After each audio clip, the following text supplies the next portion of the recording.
Harvard university के professor और scientist एवी Loeb ने हाल ही में दुनिया भर के वैज्ञानिकों से पूछा कि आखिरकार दुनिया कब तक रहेगी, इंसानों की कौम कब तक जीवित रहेगी, धरती के खत्म होने या इंसानों के खत्म होने की तारीख क्या होगी, क्योंकि उन्हें लगता है साइंटिस्ट सही दिशा में काम नहीं कर रहे हैं। एवी लोएब ने वैज्ञानिकों से अपील की है कि वो जलवायु परिवर्तन को रोकने के लिए काम करे, वैक्सीन बनाए, सतत ऊर्जा के विकल्प खोजे, सबको खाना मिले इसका तरीका निकाले, अंतरिक्ष में बड़े बेस स्टेशन बनाने की तैयारी कर ले, साथ ही एलियन से संपर्क करने की कोशिश करे, क्योंकि जिस दिन हम तकनीकी रूप से पूरी तरह मैच्योर हो जाएंगे, उस दिन से इंसानों की पूरी पीढ़ी और धरती नष्ट होने के लिए तैयार हो जाएगी।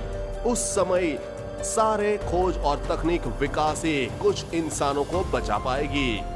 हार्वर्ड यूनिवर्सिटी के पूर्व छात्र सम्मेलन में संबोधित करते हुए एवी लोएब ने कहा कि सबसे ज्यादा जरूरी है इंसानों की उम्र को बढ़ाना, क्योंकि मुझसे पूछा जा चुका है कि हमारी तकनीक सभ्यता कितने वर्षों तक जीवित रहेगी। ऐसे में मेरा जवाब है कि हम लोग अपने जीवन के मध्य हिस्से में हैं। हमारी तकनीकी सभ्यता की शुरुआत सैकड़ों साल पहले हुई थी, तब यह बच्चा था, अभी हम इसके किशोरावस्था को देख रहे हैं, यह लाखों साल तक बची रह सकती है। हम फिलहाल अपने टेक्नोलॉजिकल जीवन का युवापन देख रहे हैं, यह कुछ सदियों तक जीवित रह सकता है, लेकिन इससे ज्यादा नहीं।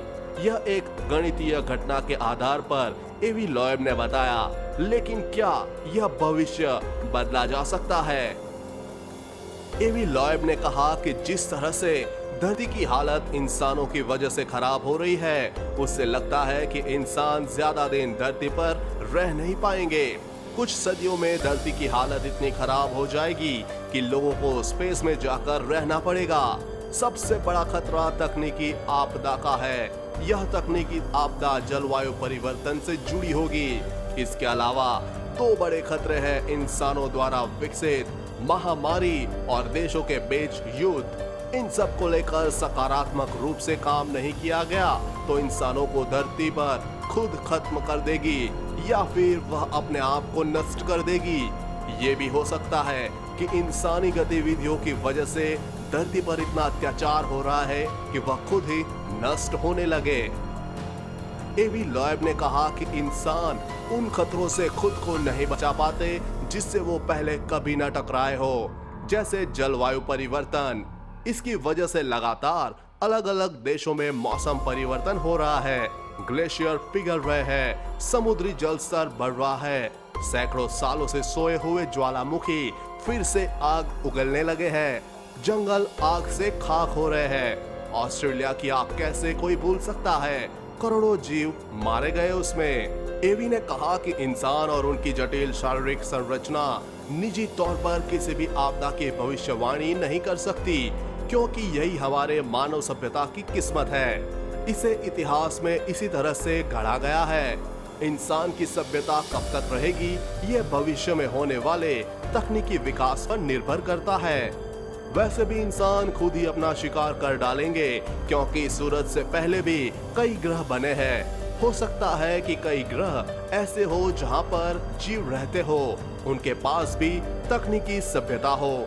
ये भी हो सकता है कि वो तकनीकी सभ्यताओं को अपनी पारंपरिक और प्राचीन सभ्यता के साथ मिलकर चल रहे हो, ताकि तकनीकी सभ्यता के चक्कर में खुद की ही पहचान न खो जाए।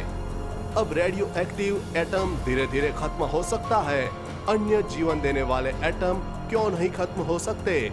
इस खबर के बारे में अपने विचार नीचे कमेंट बॉक्स में लिखकर बताएं। वीडियो को लाइक और अपने दोस्तों के साथ शेयर करना ना भूलें। साथ ही कोरोना वायरस और कोरोना वैक्सीन से जुड़ी हर खबर सबसे पहले पाने के लिए चैनल को सब्सक्राइब कर लें।